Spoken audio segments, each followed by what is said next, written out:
Je m'appelle Viré Nathanaël. Je suis Marie Galantais. Ah, tu n'es pas Vimien? Qu'est-ce que tu fais là? Je suis Marie Galantais. Et j'ai toujours aimé Pointe-Noire, hein, c'est dit. J'ai dit exprès, c'est pour que c'est toi qui le dis.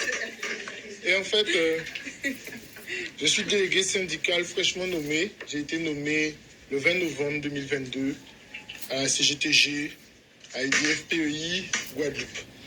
Alors, la petite histoire qu'il faut que vous sachiez parce que EDF ne vous l'a dit pas.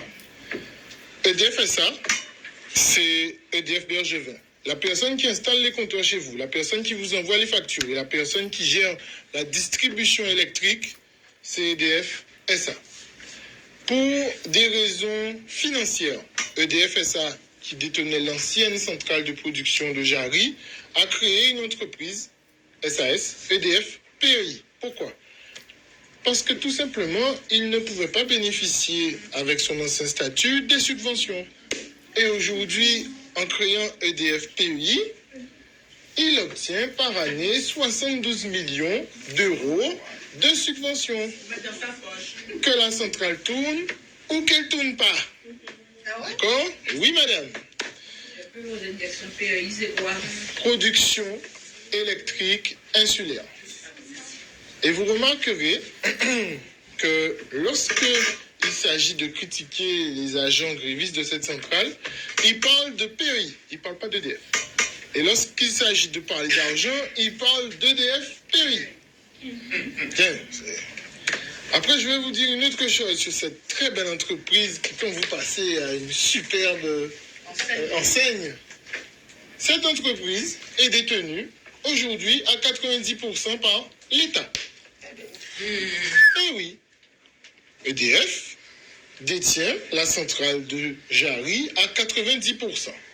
Donc, quand nous faisons 31 millions d'euros de bénéfices annuels, cet argent ne remonte pas à SAS. Elle remonte à l'État. Elle remonte à EDF PEI SAS qui, elle, on envoie l'argent à EDF SA. Aujourd'hui, vous avez 5 centrales comme la nôtre. Donc, il y en a une en Corse, une en Réunion, une en Martinique, une en Guadeloupe et une en Guyane. Et je n'ai pas le logo EDF aujourd'hui, mais enfin, vous allez voir que le logo EDF, il y a 5 hélices. Mais chacune de ces hélices représente l'une de ces centrales qui alimentent les comptes d'EDF SA. Ces 5 entreprises font un chiffre d'affaires de 331 millions d'euros à l'année. Oui, monsieur. Et donc aujourd'hui, nous sommes en grève. Nous sommes en grève pourquoi?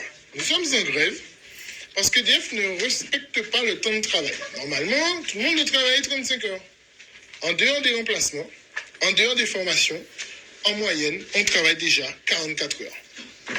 Alors, j'entends les gens dire, oui, mais il n'y a pas de courant chez nous. Ben, sachez que pour qu'il y ait du courant chez vous, il y a aujourd'hui 7 équipes qui travaillent en succession de 8 heures. Donc, 5h45, 13h45, 13h45, 21h45 et 21h45, 5h45. Qu'il y ait pluie, qu'il y ait intempérie, qu'il y ait week-end, Noël, jour férié, c'est 365 jours, ces 7 équipes travaillent tout le temps dans l'année. Et aujourd'hui, nous avons des agents qui ont les jambes coupées. Nous avons 30% de l'effectif de la centrale qui sont diabétiques parce que monsieur n'a pas respecté le temps de travail. Vous travaillez 6 jours d'affilée, vous avez 3 jours de repos, il vous met 2 jours de formation. Et le seul jour que vous avez de repos, vous terminez à 6 heures du matin. Donc vous finissez de travailler à 6 heures du matin, vous dormez la journée, le lendemain on vous colle 2 jours de formation. Et ensuite vous enchaînez 2 matins, 2 après-midi, 2 nuits. Voilà la vérité sur la condition de DFPI. Attendez, mais pourquoi vous êtes silencieux?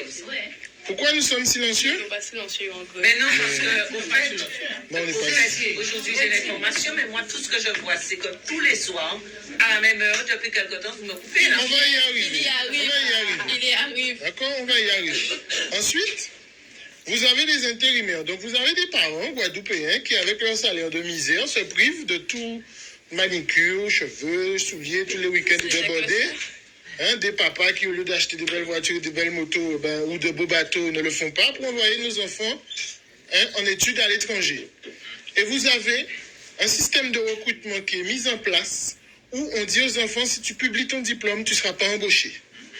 Donc on recrute au BEP et au Bac Pro Max, tout ce qui est licence, master, BTS, mon gars, on ne veut pas de toi. Parce que quand il va falloir aligner le salaire avec ton diplôme, tu vas coûter trop cher. Alors, EDF a encore trouvé une façon de voler, même à l'embauche. Vous savez ce qu'ils font? Ils passent par des intérimaires. Et vous faites 2 ans d'intérim. 2 ans d'intérim où, comme vous n'êtes pas agent EDF, vous ne bénéficiez d'aucune des primes que bénéficie un agent EDF. Et on vous vole l'indemnité spéciale d'homme qui représente 20% du montant de votre salaire. Et en plus, vous avez ces intérimaires qui fournissent plus de travail que les agents en poste. Pourquoi? Tu veux être embauché? Fais tes preuves. Voilà la réalité sur les finances. Ça existe. Attendez, gardez au chaud vos questions. Là, laisse finir et après on va prendre toutes les questions et les remarques. Ça existe depuis très très très longtemps. Et je vais revenir sur le pourquoi ça existe. Et c'est pas à cause d'EDF que ça existe. Et donc du coup, vous avez ce problème. Un agent qui commence à travailler en intérim, quand on va faire son calcul à la retraite, on va prendre en considération, puisque la retraite des agents EDF, c'est un organisme particulier. Un organisme particulier qui prend en compte votre début de travail à compter du jour où vous étiez un agent statutaire des IEG. Les IEG, c'est une convention qui régit les industries électriques et gazières.